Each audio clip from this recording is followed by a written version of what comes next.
मध्य प्रदेश कांग्रेस के पूर्व प्रदेश महामंत्री जिनेश जैन आज हमारे साथ मौजूद हैं। लोकसभा चुनाव के नतीजे आ चुके हैं और नतीजे आने के बाद आज वो हमें ऐसा कुछ बताने वाले हैं जो अभी तक कांग्रेस पार्टी की तरफ से कभी नहीं कहा गया, ऐसी हम उम्मीद कर रहे हैं।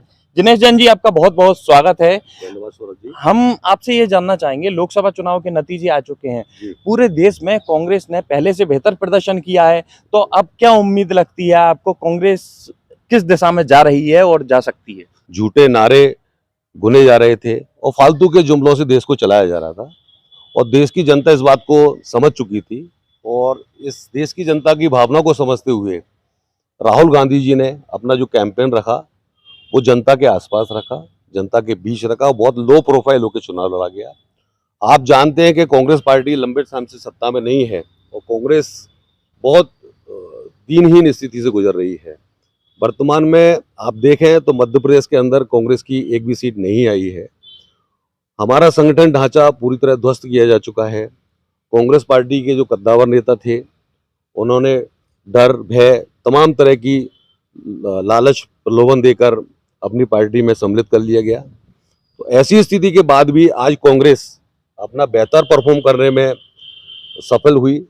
आपने मध्य प्रदेश की बात की, देश के बाद में अगर मैं मध्य प्रदेश की बात करने आऊं तो यहाँ तो पूरी में से पूरी सीटें भारतीय जनता पार्टी ने जीत ली। ऐसा क्यों हुआ? क्या कांग्रेस ने इस पर मंथन किया, और मंथन किया तो क्या मंथन किया?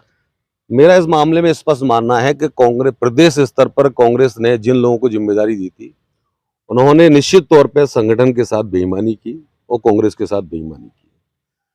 नाम लेना चाहेंगे? कौन थे वो? नाम बिल्कुल नहीं लेना चाहूंगा कि इस बात को सब जानते हैं और मैं बहुत छोटा सा कार्यकर्ता हूँ, मेरा नाम लेना उचित नहीं होगा। लेकिन जहां तक मेरा मानना है कि प्रदेश की जनता अच्छी तरह जानती है कि किन लोगों ने कांग्रेस को डैमेज किया और किस तरह डैमेज किया। क्या उन पर कोई कार्रवाई हो रही है संगठन की ओर से गुप्त तरीके से, या होगी, ऐसी कोई उम्मीद आपको लगती है? देखो, कांग्रेस कार्रवाई करे उन पर ना करे, लेकिन जनता उन पर कार्रवाई कर चुकी है और जिन लोगों ने बेईमानी की थी आज वो हार का मुंह देखकर अपने घर वापस लौट चुके हैं और उनकी भावनाओं के अनुरूप कांग्रेस उनको उनके गंतव्य स्थान तक जरूर पहुंचा देगी। अच्छा, मुझे ये लगता है कि जो पुरानी पीढ़ी थी, मसलन कमलनाथ जी, दिग्विजय सिंह जी, इस पीढ़ी के बाद जो नेता आए, जीतू पटवारी को काफी पहले लाना चाहिए था, विधानसभा चुनाव के पहले कांग्रेस को आगे लाना चाहिए था। कहीं कोई इसका भी खामियाजा हो सकता है कि कांग्रेस ने भुगता हो? नहीं, मैं इस बात को नहीं मानूंगा क्योंकि पिछला चुनाव हमने कमलनाथ जी के नेतृत्व में लड़ा था और पूरी कांग्रेस ने एकजुट होकर चुनाव लड़ा था। कमलनाथ जी के बारे में खबरें आई बीच में कि कमलनाथ जी भारतीय जनता पार्टी में शामिल हो सकते हैं, लेकिन कमलनाथ जी भारतीय जनता पार्टी में शामिल नहीं हुए। उनके कुछ साथी थे, सहयोगी थे, उनके विश्वसनीय थे, वो भारतीय जनता पार्टी में शामिल जरूर हो गए। क्या इसकी वजह से कमलनाथ जी अपना गढ़ भी नहीं बचा पाए और नकुलनाथ चुनाव हार गए?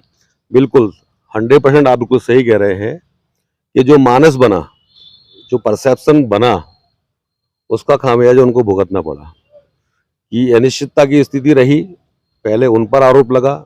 नकुलनाथ जी ने ट्विटर हैंडल से अपना कांग्रेस सांसद वाला जो हटाया है एक्स पर से, वो जनमानस को पता है, लोगों को पता है, कांग्रेसियों को पता है।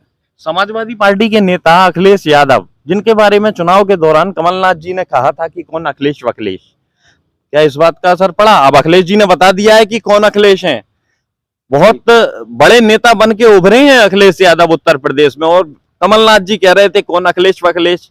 मेरा आपका कहना बिल्कुल सही है। आज देश में जो एक बड़ा परिवर्तन आया है उसमें राहुल गांधी और अखिलेश जी की जोड़ी है वो बहुत कारगर साबित हुई है। उन्होंने जनता की नब्ज को समझते हुए जो सोशल इंजीनियरिंग की है, जो जनता के बीच के लोगों को उन्होंने प्रत्याशी के तौर पे उतारा और ग्राउंड लेवल पे जाके जो मेहनत हुई है उसका नतीजा है कि आज भारतीय जनता पार्टी जो अपनी आइडियल स्टेट मान के चल रही थी उत्तर प्रदेश को, आज उसको वहाँ मुंह की खानी पड़ी है।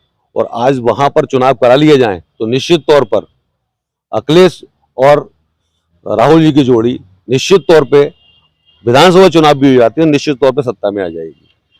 आपको क्या लगता है मध्य प्रदेश में अब दोबारा संगठन को खड़ा करने के लिए, संगठन को मजबूत करने के लिए क्या किया जाना चाहिए? क्या राहुल गांधी को खुद फोकस करना चाहिए, या फिर प्रदेश स्तर पर ऐसे नेता हैं जो संगठन को दोबारा मजबूत कर सकते हैं?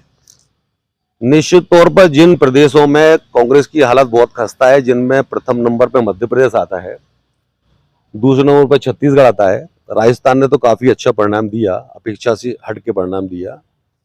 मेरा ये मानना है कि निश्चित तौर पे ये मध्य प्रदेश के प्रभारी के तौर पे ऐसा नेतृत्व तो डायरेक्ट राहुल गांधी जी को ये अपने संज्ञान में लेना पड़ेगा कि मध्य प्रदेश में इतनी बुरी स्थिति क्यों है।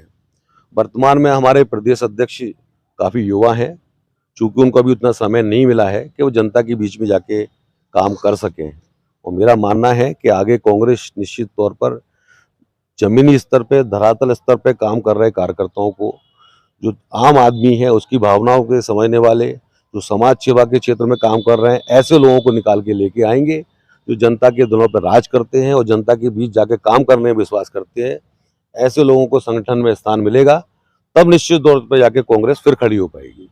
कांग्रेस ने इस पूरे चुनाव के दौरान, लोकसभा चुनाव के दौरान मध्य प्रदेश में ऐसी क्या गलती कर दी कि एक भी सीट कांग्रेस की नहीं आ पाई?